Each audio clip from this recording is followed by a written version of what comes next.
نہیں ہوتا. آپ کے تمام والے اہل سنت کی کتابوں سے ہوتے ہیں, اہل تشیع کے حوالہ کا. یہ کافی دفعہ سوال ہوا ہے, میں بے شمار دفعہ اس کا جواب دے چکا. اہل تشیع کی بنیادی کتاب ہے قرآن. میرے علاوہ کون ہے جو قرآن سے بیان کرتا ہے؟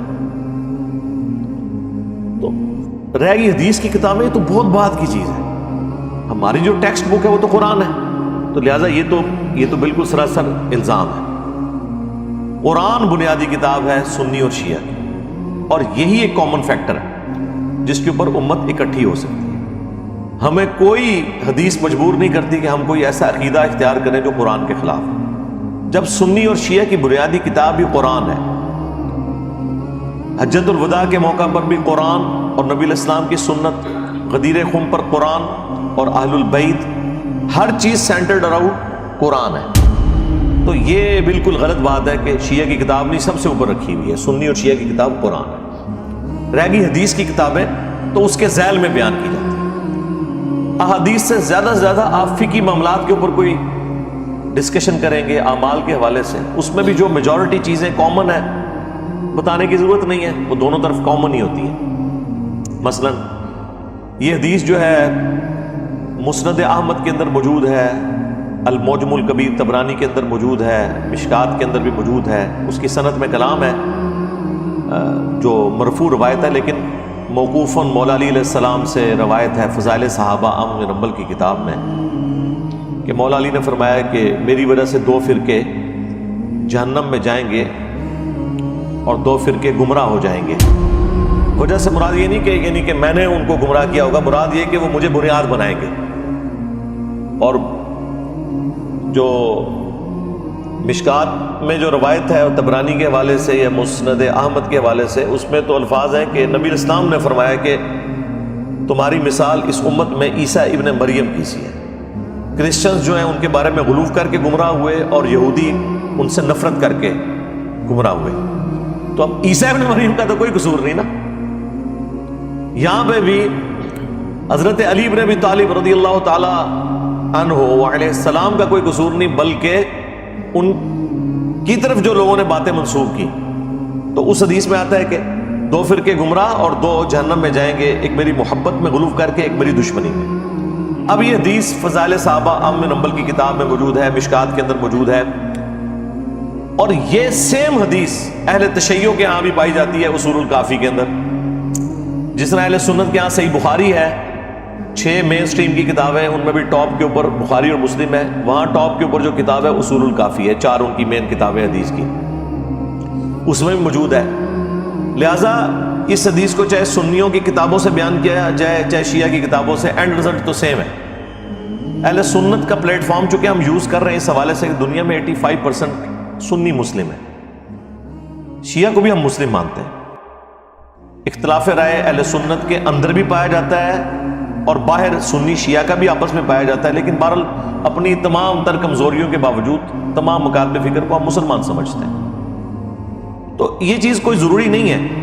جہاں پہ بون آف کنٹینشن آیا ہے وہاں پہ میرے سوا کسی نے حوالے دیے نہیں ہیں. باقی تو صرف سنی شیعہ فساد ہی کراتے رہے ہیں, چاہے وہ اسٹیبلشمنٹ کے انڈر ہو کے ضیاء الحق کے دور کے اندر جو سنی شیعہ فساد ہوا, ایران اور سعودیہ کی پراکسی وار اس ملک میں گھسیڑ کے اسے آگ میں جھونکا گیا, چاہے آج تک نان اسٹیٹ ایکٹر جو کچھ بھی ملک کے اندر کر رہے ہیں. یہ واحد پلیٹ فارم ہے جس نے سنی شیعہ اختلاف میں ایک درمیان کا راستہ دونوں کتابوں کو کنسیڈر کر کے کیا.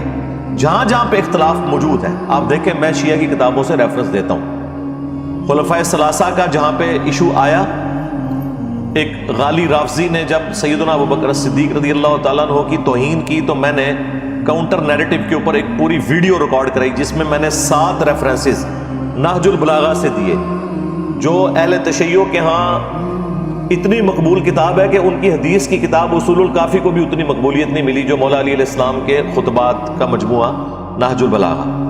تو میں نے اس سے سارے ریفرنسز دیے خلفائے ثلاثہ کی شان کے اندر اور مختلف ٹاپکس کے اوپر, چاہے وہ ماتم کا ایشو ہو, عقیدہ امامت ہو, یہ ساری چیزیں میں نے ڈسکس کی.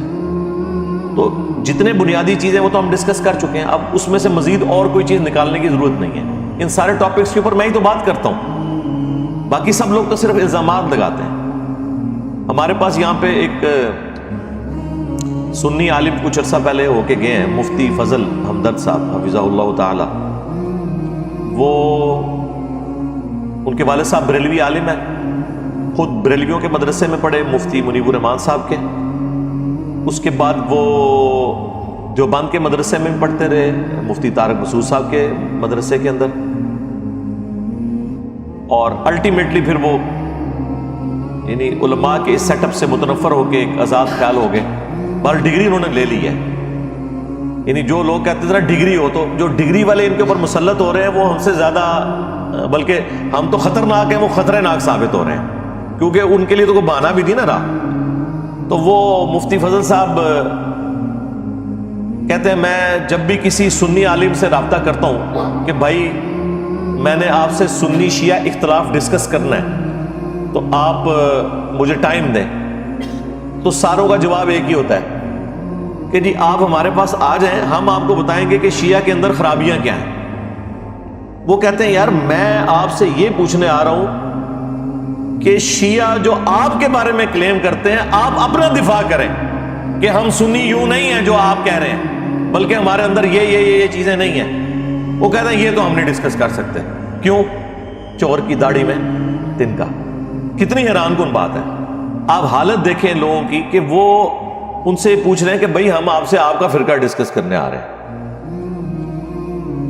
وہ کہتے ہیں آپ واحد بندے ملے ہیں جن سے ہم نے جب رابطہ کیا کہ ہم نے سنیوں کے ایشو ڈسکس کرنے ہیں جو اہل تشیع آپ کے بارے میں غلط الزامات لگاتے ہیں.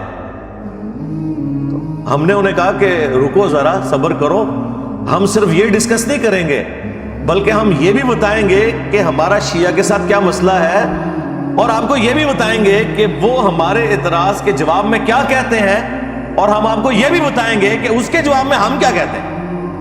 ہر چیز کھول کے سامنے رکھیں گے. تو وہ آلموسٹ 2 گھنٹے کی ان کے ساتھ ویڈیو ریکارڈ ہوئی تھی.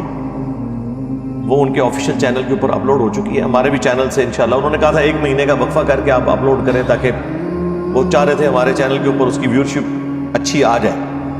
تو انہوں نے کہا تھا 25 نومبر سے پہلے آپ نے اپلوڈ نہیں کرنا. میں نے کہا جی 25 نومبر چھوڑ دیں، ہم نومبر میں کریں گے، ہم دسمبر میں کریں گے. دسمبر بھی آج دیکھ لیں، 11 دسمبر ہوگی، ابھی تک اپلوڈ نہیں کی. انشاءاللہ اس ویک میں ہو جائے گی. 30 questions of Mufti Fazal Hamdard with engineer Muhammad Ali Mirza on Sunni Shia conflict. تو آپ دیکھیں میں نے ہر حوالے سے ان چیزوں کو ڈسکس کیا. تو اس لیے ہماری کوشش ہوتی ہے کہ جو مین سٹریم ہے اس کے حوالے دیے جائیں، اور جہاں پہ کنفلکٹ آئے وہاں پہ ضرورت ہے. جہاں پہ اخلاقیات، معاملات، عبادات میں ایک طرح کی چیزیں پائی جاتی ہیں، وہاں ضروری نہیں ہوتا کہ آپ دونوں طرف کی کتابوں کے حوالے دیں. وہ ویسٹیج آف ٹائم ہوتا ہے، کیونکہ ایگریڈ اپان چیزیں ہیں نا. تو اس میں جو مین سٹریم کے لوگ ہیں ان کی کتابوں کے حوالے دینے چاہیے. جہاں کنفلکٹ ہے وہاں ہم دے دیتے ہیں. اب نماز کے طریقے کے اوپر جب میں نے ویڈیو ریکارڈ کرائی ہے تو آپ دیکھیں میں نے دونوں طرف سے چیزوں کو ایڈریس کیا ہے.